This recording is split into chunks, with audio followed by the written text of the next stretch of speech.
research question နဲ့ပတ်သက်ပြီးတော့မှကျွန်တော်ရင်ဗီဒီယိုမှာရှင်းပြခဲ့တာကိုသိပြီးတော့အားမရသေးလို့အခုထပ်ပြီးတော့မှနောက်ဗီဒီယိုတစ်ခုနဲ့ရှင်းပြခြင်းတယ်ပေါ့နော်အဲ့တော့ကျွန်တော်ရင်ဗီဒီယိုမှာရှင်းပြခဲ့သလိုပဲ research question တွေဘာကြောင့်လိုအပ်လဲပေါ့နော်အဲ့တော့ကျွန်တော်တို့က research question သွားတဲ့အဆင့်အဆင့်ပေါ့နော်ခေါင်းစဉ်ရယ်ကျွန်တော်တို့အချက်လက်ရယ်ပြဿနာရယ်အဲ့ဒါပြီးတော့မှကျွန်တော်တို့ question ဆိုပြီးတော့မှ၄စင်းမြောက်မှာ question ရောက်တယ်ပေါ့နော် TPDQ ဆိုပြီးတော့အတူကောက်မှတ်လိုက်ဗျအဲ့တော့ကျွန်တော်ဒီနမူနာ case study နဲ့ပြောဒီမှာတင်ပြထားတယ် Spatial Temporal Analysis of Climate Change Impact on Hydropower Generation case study ကကျတော့ရဲရွာကြီးရလျက်စစ်စီမံကိန်းရဲ့2009နဲ့2020ကြားတဲ့ကဒီရဲလျက်စစ်ထုတ်လုပ်မှုပေါ့နော်ထုတ်လုပ်မှုကို climate change ကဘယ်လိုမျိုး impact ဖြစ်လဲဆိုတဲ့အကြောင်းလေးကိုကျွန်တော်နည်းနည်းနမူနာလေးဖော်ပြထားတယ်ဒါတော့ဒီ research problem ကိုကျွန်တော်တို့သွားကြည့်မယ်ပေါ့နော်ပထမအဆင့်ပေါ့ problem ကိုသွားကြည့်မယ်ကြည့်လို့ရှိရင်ကျွန်တော်တို့ဒီ2000နဲ့2020ကြားထဲမှာ climate change ဖြစ်လာတဲ့အတွက်ကြောင့်မလို့ဒီ watershed ပေါ့နော်ရဲရွာရဲ့ရေဝေရေလဲ area တစ်ခုလုံးပေါ့နော် watershed မှာမိုးရွာသွန်းတဲ့ပုံစံတွေ rainfall တွေပြောင်းလဲသွားတယ်ပေါ့နော် rainfall တွေကျသွားတယ်ကျတော့သူ့ရဲ့နောက်ဆက်တွဲ result ကဘာဖြစ်လာလဲဆိုတော့ကျွန်တော်တို့ဆယ်ထဲကိုရေဝင်တဲ့ inflow ပမာဏကျဆင်းလာတယ်ကျဆင်းတော့ကျွန်တော်တို့ရေဖိအားပေါ့နော် hydrostatic head မလုံလောက်တော့ဘူးမလုံလောက်တဲ့အတွက်ကြောင့်မလို့ရေလက်စစ်ထုတ်နိုင်တဲ့စွမ်းရည်ပေါ့နော် power output တွေတိတိကျကျသွားတယ်အဲ့လိုကြားတဲ့ဟာကိုကျွန်တော်တို့ဒီမူဝါဒချမှတ်တဲ့သူတွေပေါ့နော်ပြီး engineer တွေကနေပြီးတော့မှကျွန်တော်တို့ဒီမိုးရေချိန်ကျဆင်းမှုနဲ့လက်စစ်ထုတ်လုပ်မှုရောချတဲ့ဂျားတွေကတိကျတဲ့ဆက်ဆက်ချက်ပေါ့နော်ကျွန်တော်တို့ statistical hypothesis ဆက်ဆက်ချက်ကိုမသိတဲ့အတွက်ကြောင့်မလို့ရေရှည်စွမ်းရည်လုံခြုံရေးပြဿနာဖြစ်လာတယ်ပေါ့နော်ဆိုလိုတာကဒီတိကျတဲ့ကိန်းဂဏန်းဆက်ဆက်မှုကိုသိတာက research problem research gap ပေါ့နော်ဒီရေရှည်စွမ်းရည်လုံခြုံရေးပေါ့နော်ဒီကျွန်တော် energy security နဲ့ပတ်သက်တဲ့ကကြတော့ဒီ research problem ပေါ့အဲ့တော့ကျွန်တော်ဒီမှာပုံထဲမှာပြထားသလိုပဲရဲရွာဒံပေါ့နော်ရဲရွာရဲ့ဒီရေဝေရေတဲ့ area ကြီးပေါ့နော်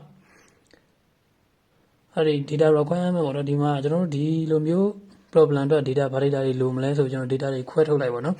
်ကိုယ် question ထုတ်မယ်ဆိုရင် data လိုမဲ့ data တွေကိုယူမဲ့ data တွေကိုခွဲထုတ်လိုက်မယ်အဲ့တော့ကျွန်တော်ဒီ meteorological data တွေလိုမယ် rainfall data တွေပေါ့နော်2000နဲ့2020ကြားထဲမှာနေ့လိုက်လားလိုက် rainfall ပြောင်းလဲတဲ့မှတ်တမ်းပေါ့နော်နောက်တစ်ခုကကျတော့ဒီ hydrological data ပေါ့နော်အဲ့လိုမျိုး rainfall ပြောင်းလဲသွားလို့ရှိရင်ဆယ်တဲကိုရေဝင်ရောက်တဲ့ပမာဏပေါ့နော်အဲ့ဒီ inflow data ပေါ့နော် meter cube ပေါ့နောက်တစ်ခုကကျတော့ geospatial data ပေါ့နော်ကျွန်တော် AlgebRa နဲ့ရေဝေလေ area ရဲ့မြေပုံနော် watershed map ကိုကျွန်တော်တို့ဒီဆွဲမယ်ပြီးရင် DEM ပေါ့နော် digital elevation model ဆွဲမယ်ပေါ့နော်အဲ့တော့နောက်တစ်ချက်စတုတ္ထချက်ကကျတော့ operational data ပေါ့နော်ဒီ10ရဲ့နှစ်လိုက်လားလိုက် megawatt ဒီထုတ်လုပ်တဲ့ megawatt ပေါ့နော် hydropower generation data ပေါ့ဒါလေးကိုလိုမယ်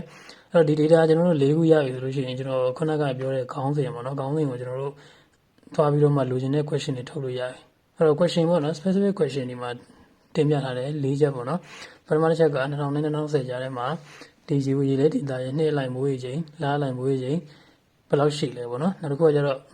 ့ဒီမေကွန်းနှစ်ကကျတော့ဒီအကြီးရဲ့ watershed map အရာရေဝေလဲစုံမှာတောပြုံးတာတွေဒီ land use change ဖြစ်တဲ့အားတွေပေါ့နော်ဆယ်ထဲကိုရေဝင်ရောက်တဲ့ပမာဏတွေကဘယ်လိုမျိုးပုံနေလဲပေါ့နော်မေကွန်းတော့ကျတော့ဒီရေဝင်ရောက်ပမာဏပေါ့ inflow ရဲ့ 10% လျော့သွားတယ်လက်စစ်တာထုတ်လုပ်တဲ့ megawatt ဘယ်လောက်ထိလျော့သွားလဲမေကွန်းလေးကကျတော့ဒီလက်ရှိမိုးရေချိန်ကျဆင်းတဲ့အလားအလာ trend အတိုင်းဆက်ပြီးတော့ကျမယ်ဆိုရင်နောက်ထပ်9နှစ်အတွင်းမှာဒီ10ရဲ့ဒီတက်စင်အင်အားပေါ့နော် capacity ဘယ်လောက်ထိအနိုင်ဆုံးထုတ်လုပ်နိုင်မလဲဆိုတာကိုကျွန်တော်တို့ခံမှန်းမယ် prediction ထုတ်မယ်ပေါ့နော်ဆိုတော့ကျွန်တော်ဒီမေးခွန်းမှာ research question မှာ၄မျိုးရှိတယ်ဗျာ descriptive ရဲ့ relational causal ရဲ့ predictive ရဲ့ဆိုပြီးတော့မှအဲ့ဒီ၄မျိုးလုံးကိုကျွန်တော်ဒီမှာနမူနာလေးဖော်ပြပေးထားတယ်အဲကျွန်တော်ဒီခုနကမေးခွန်းတွေကနေ sample data ရလာရေပေါ့နော်2000 2020 2020 3နှစ်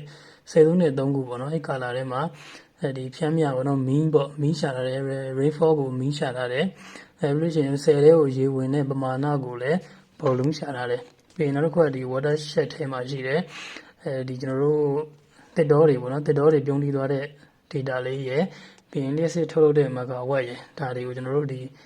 ဇယားလေးနဲ့ထွက်လာတယ်ပေါ့နော်ဇယားနဲ့ထွက်လို့ရှိရင်ဒီမှာနေကျွန်တော်တို့မြင်တာထင်တာရှိတယ် data analysis မှာဒီအနည်း20အတွင်းမှာ rainfall က27% ကျဆင်းသွားတယ် watershed မှာတစ်တောပြုံးတီးမှုပေါ့နော်တစ်တောပြုံးတီးမှုလည်းများတယ်ဒါကြောင့်မလို့လျှက်စစ်ထုတ်နိုင်တဲ့ပမာဏက35% ကျဆင်းသွားတယ်ဆိုတာကို descriptive အနေနဲ့ဖော်ပြလို့ရပြီတွေ့ပြီပေါ့နော်ချန်မှုချက်အနေနဲ့ထုတ်မယ်ဆိုလို့ရှိရင် short term အနေနဲ့အဲ့လိုမျိုးရေနေတဲ့ကာလတွေပေါ့နော်ဆိုလိုတာကຫນွေရာသီဆိုလို့ရှိရင်ရေအားလျှက်စစ်တစ်ခုတည်းကိုပဲမိခုံမနေပဲနဲ့အဲ့လို10ရဲ့မျက်နှာပြင်ပေါ်မှာကျွန်တော်တို့ဒီ floating solar power တွေပေါ့နော်ဒီ10မျက်နှာပြင်ပေါ်မှာ solar စနစ်တွေတက်မယ်ဆိုလို့ရှိရင်ကျွန်တော်တို့ဒီຫນွေရာသီမှာကျွန်တော်ရေငွေ့ပြန်တဲ့ နှုံးနေလဲကြာဆင်းသွားမှာရေကိုလည်းပိုပြီးထိန်းနိုင်တယ်ပေါ့နော်ပြီးရင် power လည်း hybrid နဲ့ power ထုတ်လို့ရတယ်ဒါတော့ short term ပေါ့ long term အနေနဲ့ဆိုလို့ရှိရင်အားကြီးရ watershed map အရဆိုလို့ရှိရင်ရေဝင်ရောက်မှုအနည်းဆုံးပြတဲ့ပေါ့ set watershed zone တွေမှာကျွန်တော်တင်တော်တွေပြန်စိုက်ပျိုးမယ် reforestation ပေါ့နော်ဒီရေတွေကိုထိန်းထားတဲ့တင်တော်ပြန်စိုက်ပျိုးမယ်ဇုံလိုက်လုပ်မယ်ပေါ့နော်တတိယအချက်ကကျတော့ engineering aspect ကနေရေဖျားနေတဲ့ချိန်မှာထိထိရောက်လဲပတ်နိုင်မဲ့ဒီတာဘိုင်ဒလက်တွေပေါ့နော်ဒီပညာမြင့်တဲ့တာဘိုင်ဒလက်တွေကိုလဲတဆင်ဖို့လိုတယ်ဆိုတဲ့အကြောင်းကျွန်တော်တို့ဒီအချက်မှုချက်ပေးလိုက်မယ်ပေါ့နော်အဲ့တော့ဆိုရင်ကျွန်တော်ဒီပြပြချင်းတဲ့ခေါင်းစဉ်ပေါ့နော်ခေါင်းစဉ်ကနေပြီးတော့မှ research problem ကိုဘယ်လိုထုတ်လဲ research card ကိုဘယ်လိုထုတ်သွားလဲပေါ့နော်ပြီးရင်သူရဲ့လိုတဲ့ data requirement ပေါ့နော် data တွေဘယ်လိုလိုလဲအဲ့လို data တွေလိုတဲ့အချက်လက်တွေကိုမူတည်ပြီးတော့ကျွန်တော် research question တွေဘယ်လိုမျိုးထုတ်လဲဆိုတဲ့အကြောင်းအရာပေါ့နော်အဆင့်၄ဆင့်ကိုရှင်းရှင်းလေးမြင်သွားပြီလို့ယူဆတယ် research question ၄မျိုးပေါ့နော် generally ၄မျိုးရှိတယ်၄မျိုးကိုလည်းထင်သာမြင်သာရှိမယ်လို့ကျွန်တော်ယူဆပါတယ်